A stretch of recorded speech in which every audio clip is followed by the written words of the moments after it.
everyone, my name is Kim. This evening we're going to talk about another mental disorder, and it's called dissociative identity disorder, also known way back. They called it multiple personality disorder, but nowadays it's just dissociative identity disorder. Basically this disorder, this can come from childhood trauma. It could come from abuse, emotional abuse, physical abuse, or sexual abuse. It could be any traumatic, like severe trauma of any kind.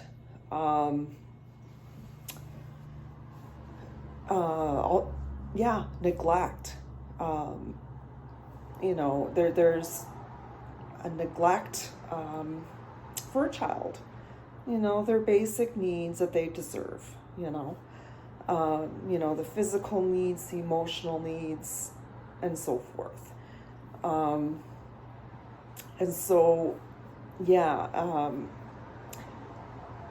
This disorder, it comes from severe trauma, childhood trauma. And so the symptoms, or how it manifests itself. So basically, a person who's gone through childhood trauma, basically their mind, as a defense mechanism, because of the trauma, so the mind splits from reality. And like I said, it's a coping mechanism, it's a defense mechanism to protect that person going through the trauma, to protect them. And so the mind,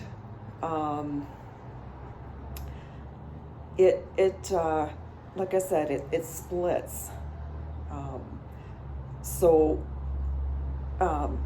The way it splits is that there's, different or multiple personalities or multiple identities.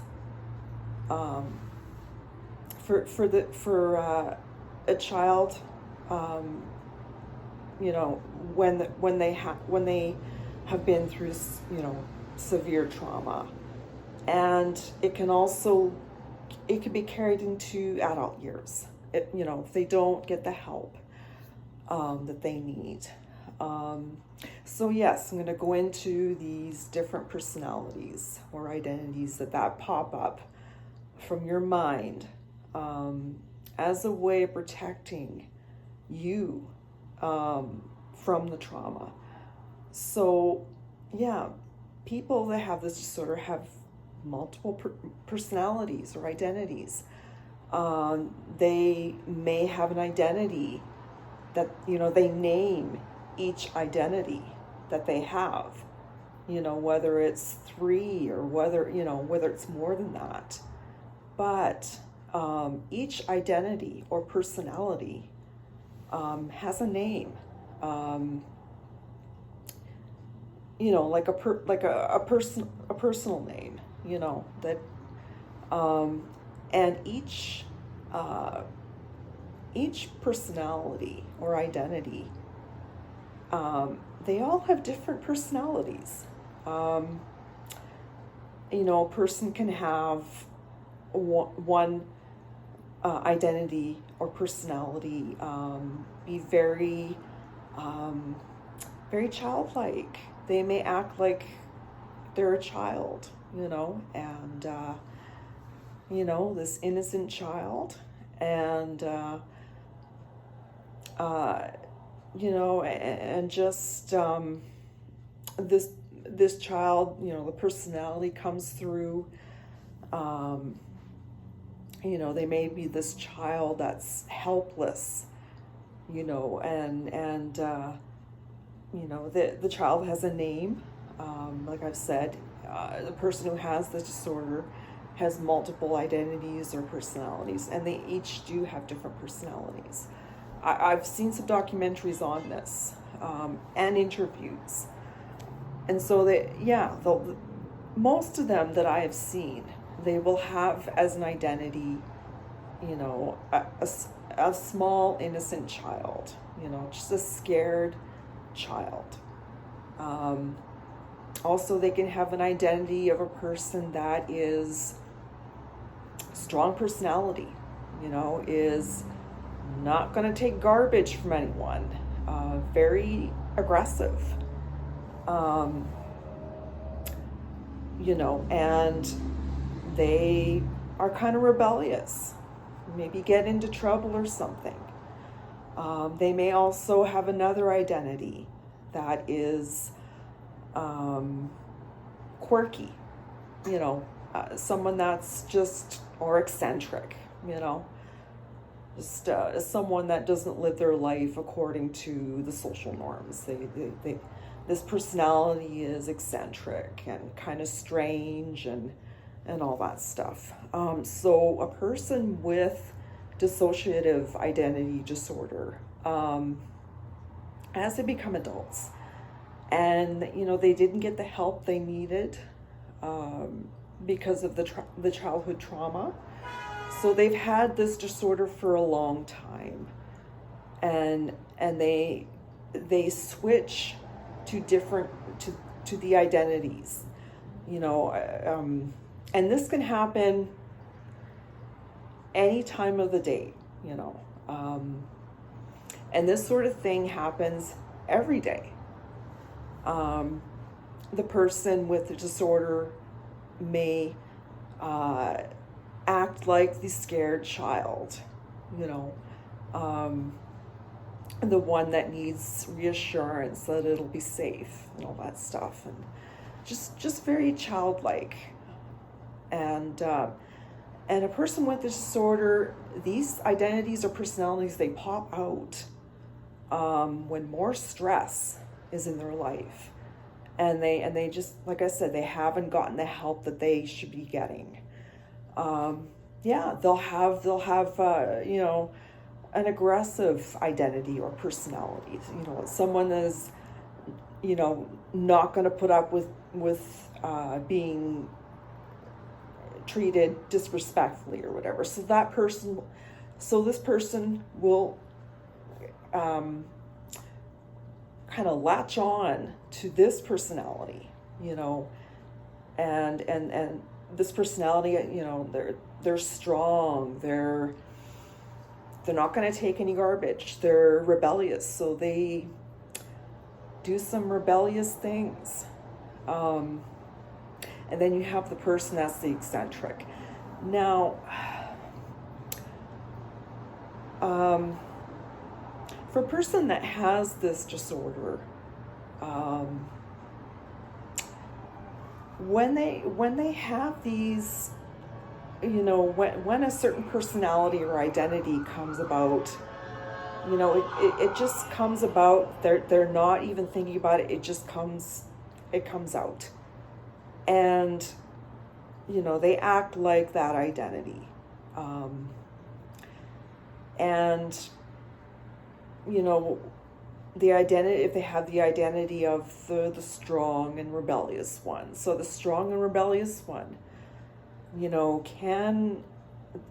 person with this disorder, if they have an identity or personality that is aggressive, that is the rebellious one, they're actually going to do something rebellious. They're going to act like a strong person that will not take any garbage from anyone. And once they're done with that identity, and a person realizes, okay, there's something wrong with this person. This person is, being rebellious and delinquent, and maybe swears or something, and doesn't let anyone hurt them or take advantage of them or something. And so when this person is in that identity, the rebellious, strong identity, and they go out and they do things that are rebellious, that proves that they are a strong person or whatever. But when they're out of that identity, they don't know what happened because they're not in reality. Their mind, like I mentioned earlier, their mind has split as a defense mechanism from the trauma. Okay, and so they don't remember what they have said when they were in that identity.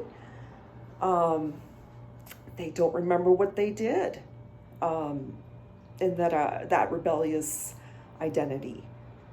When a person brings it to them, they don't remember. And so, and then all of a sudden they'll go into their third identity or personality. This is the eccentric. They're going to act eccentric. And like I said, each identity or personality has names. You could have like the eccentric would, Zoe, the eccentric identity or personality. And then the rebellious one, the strong one, would be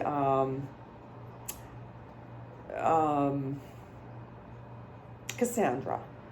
And the little child, the one that's helpless, the one that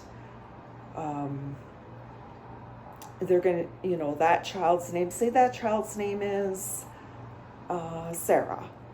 So a person with this disorder, like I said, when they're in each identity, they don't remember what they have said when they were in that identity or personality. They don't remember the stuff they've done or the things they have said.